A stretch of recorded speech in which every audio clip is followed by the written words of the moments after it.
Happy Father's Day sa lahat. Tapos, pati po dun sa sinasabi mo na na sa mga nanay na nagiging tatay. Teka lang kaya, tawagaw kaya si Mike, baka mamaya meron siyang... Sasabihin ko lang sana. Sasabihin ko sana, si Mike. Ganun. Una, 12. The Backyard Truths. The Backyard Truths. The Backyard Truths. The Backyard Truths. Experience na sa tatay ko dati na talagang medyo hindi ko rin nakasama ng matagal. Talaga. Oo, sobrang kasi syempre siya seaman, tapos talagang simulat sa pool na nagbarko siya, napunta siya sa Saudi, na gumagawa sila ng barko doon, kung ano yung mga kinasakyan nyo ngayon. Talagang sobrang short lang ng pagsasama namin dito sa Pilipinas. Tapos pag-uwi siya, aalis agad siya, parang gano'n. Kumbaga, siya talaga yung provider. Kasi si mama, sa bahay lang, parang gano'n. Kumbaga, siya yung talaga nag-alaga sa amin. Tapos si tatay, pag experience ko nun, every alis niya, umiyak ako, parang gano'n. Tapos lagi kong sinasabi, pag-uwi mo, robot, pag gano'n. Robot. Pero pag kinalkal ko yung bag, wala. Siyempre, bata ka parang gano'n Kumbaga, hindi madali din yung yung mga tatay, yung mga pinagdaanan ng mga tatay natin dati. Kasi talagang kumbaga old school dati Hindi tayo nakakausap na gano'n. Well, sobrang saludo din ako sa tatay ko. Kumbaga, ikaw, Jom, o Jasper, about Ako, sa pare, father experience. So, kay Tito, kay Papa. Yung Papa ko, binigay niya sa akin lahat yan. Binigay niya lahat ng oo, kilala namin si Tito sobrang bait. hanggang sa...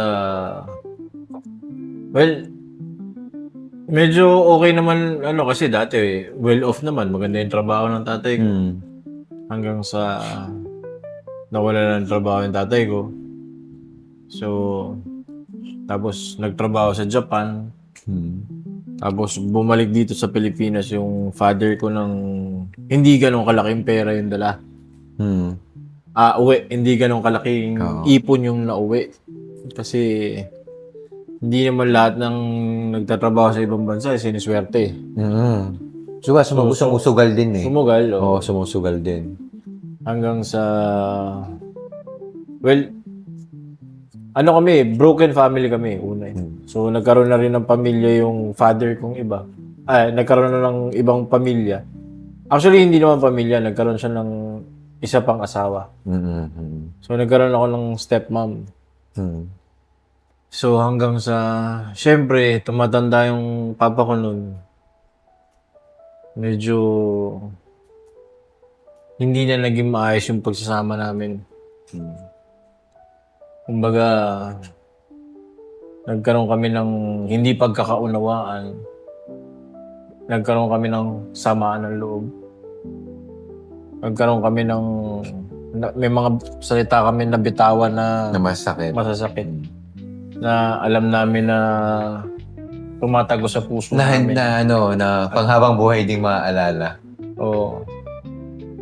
So, masyadong... Masalimuot? Hindi masalimuot Nakakapangsisi. Kasi yung father ko wala na Okay. Masyadong mabilis. Oo. Ayun nga na father ko 61 pa lang, namatay na yung father ko. So, Oo, sobrang bait na ni Tito. kumbaga, inatake siya, ganyan na... Tapos, hindi talaga naabutan ng papa ko yung... Kung sino na ako. Alam mo yun? Hindi niya talaga ako naabutan na... Kung ano na yung kaya ko ngayon Oo. Kung ano na yung kaya ko sanang ibigay sa kanya. Kung ano na sana yung kaya kong iparana sa kanya. Yung bawi. Yun. Kumbaga, naalala ko yung yung nag-Japan pa siya, di ba? Parang Hanggang isa ka sa nagkaroon ng PS3? PS3 ba? Oo, PS3. Parang gano'n yan. Oo, na PlayStation na sabi ko, mahal nito ah. Ang Tapos bago biglang talaga. pagdating sa inyo, di ba? Yun nga yun. Kagaya nga sinasabi ko, binigay niya naman lahat. Kaya sobrang sana na, yun nga, hindi niya nga naabutan. Sana ngayon, alam mo yun, na may mga panahon na kinakausap ko yung asawa ko, sabi ko na naalala ko yung papa ko. Umiiyak ako pare. Siguro ilang taon lang patay yung papa ko, 3 taon na siguro. Pero Pero- fresh pa din. Naalala ko pa rin. Alam mo yun na sana naabutan mo yung mga apo mo. Alam mo yun na siguro ngayon iniisip ko yung Siya nag-aalaga. anak ko, Siya nag-aalaga. karga-karga sana ng papa ko. Hindi naging maayos talaga yung pagsasama namin nung bandang huli. Nung bandang huli. Pero nung okay naman din, nung una, sobrang okay, binigay nga. Kagaya na sinabi ko kaya, binigay lahat. Pinag-aral ako, gusto mo mag-aral, gusto mo nito, gusto mo niyan. Okay, sige, binigay lahat. Nakakapang sisi lang na sana kung maibabalik ko yung panahon. Kung nasan ako ngayon. Pero, Well, tingin ko naman, alam happy ko, siya. Oo, hindi. Happy Ganun siya. talaga. Alam ko kung nakikita man niya ako ngayon, proud naman siya. Thumbs up yun. Oh, thumbs up yun. Kung nasan ako ngayon o kung ano man. Pero mas gugustuhin ko pa rin sana na ibalik ko yung dati. Medyo nakakaiyak pagka wala na yung ano mo eh. Sorry medyo. Oo. Na, Emotion yan eh. Emotion mo yan eh. Kasi,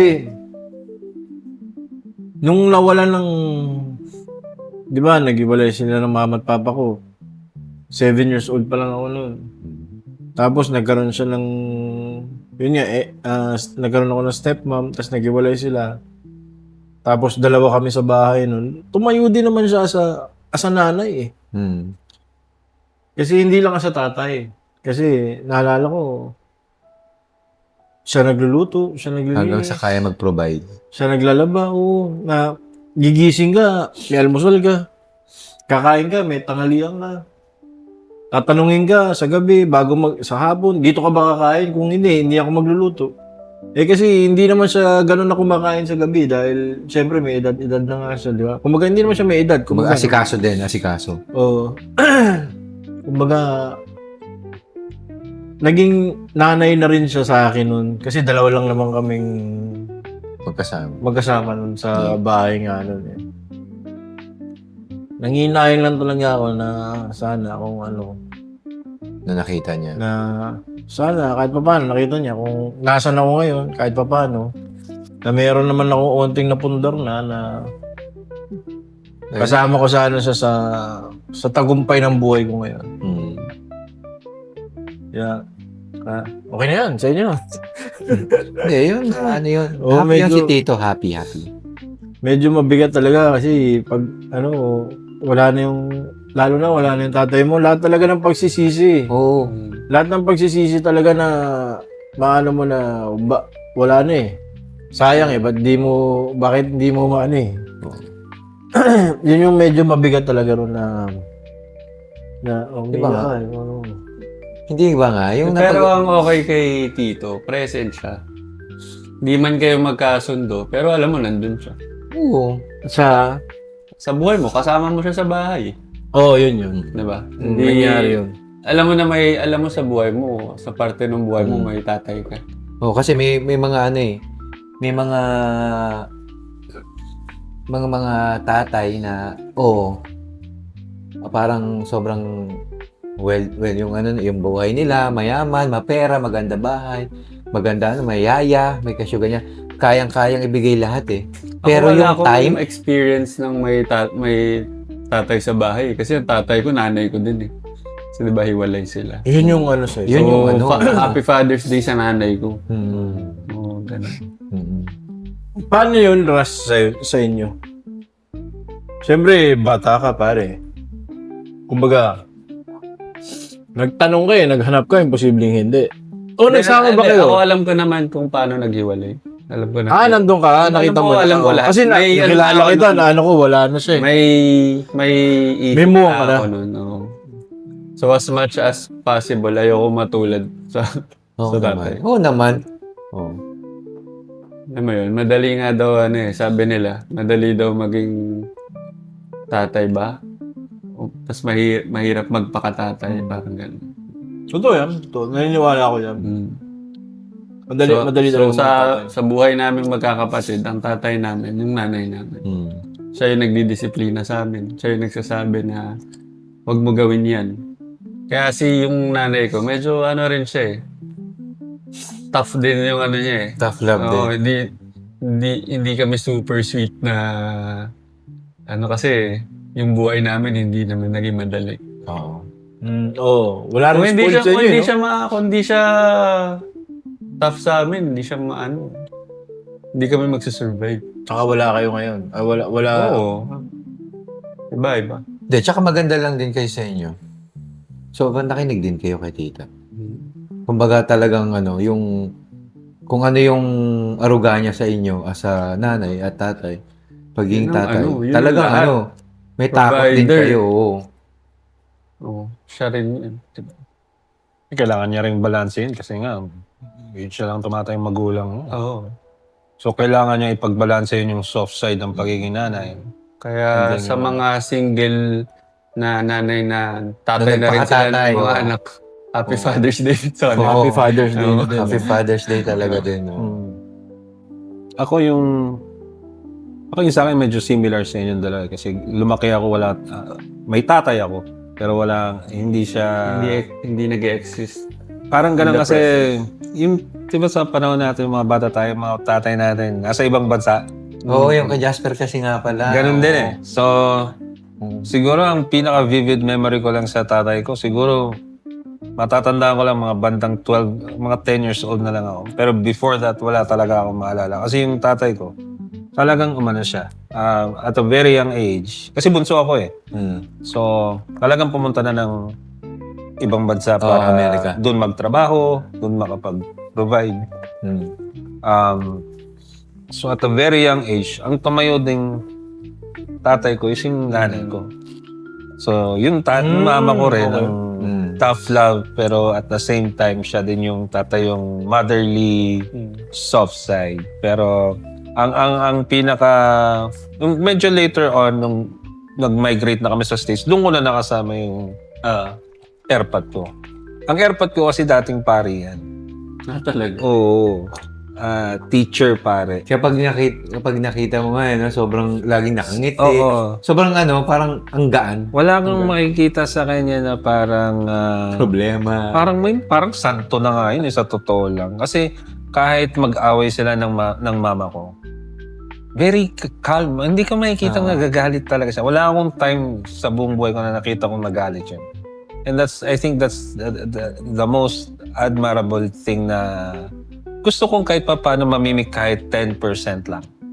Kasi lalo na sa mundo na kinatatayaan natin ngayon, I think very crucial yung pagiging calm mo, lalo na kung may mga anak ka, lalo na kung may mga hirap sa buhay kayong pinagdadaanan.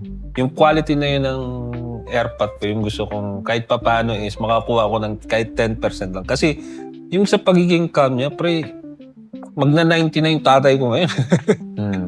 Yung calmness niyang yun. Grabe, 90. Oo, walang bisyo. Wala siyang stress? Wala. Sa edad niya. Siguro, syempre, dahil yun siya eh. Yun yung Oo. personality niya eh.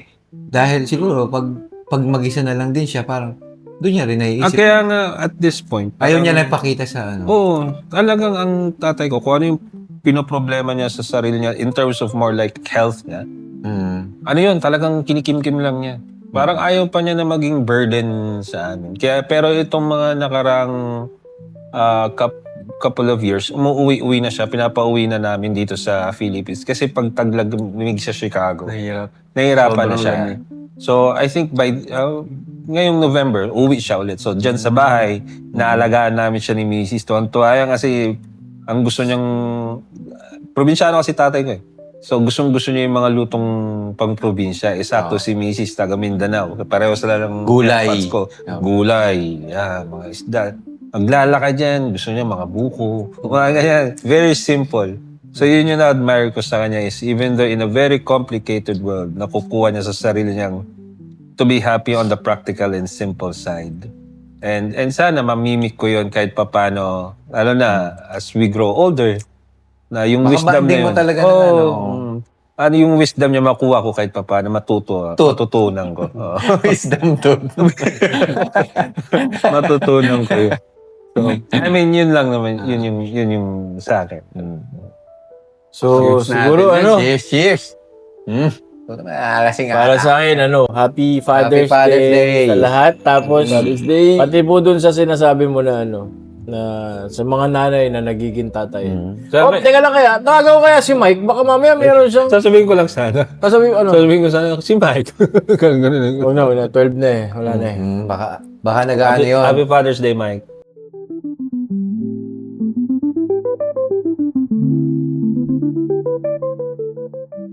The Backyard Truths. The Backyard Truths.